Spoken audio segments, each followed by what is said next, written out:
Hola amigos de YouTube, voy a hacer una carrera en motos. Al final de la carrera hay un salto que va a dar a la góndola del aeropuerto. Vamos a hacer la carrera de motos con un amigo que la acabamos de adelantar. Bueno, paró, no sé por qué paró. ¿Por qué paró? Alex Bamonde. No lo sé. Es el conductor. Un conductor experto que choca contra todo. Yo choco más que él, También hay que decirlo porque yo quiero que se sepa todo.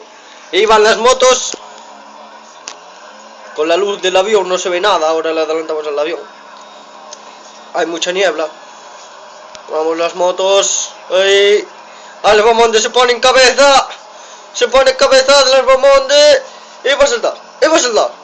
Ahí va. ¡Bum! Llegó. ¡Hala! Bien, pasó. Y el otro también cayó al mar. Bueno, ¿qué se le va a hacer? ¡Hala! Hasta el siguiente vídeo.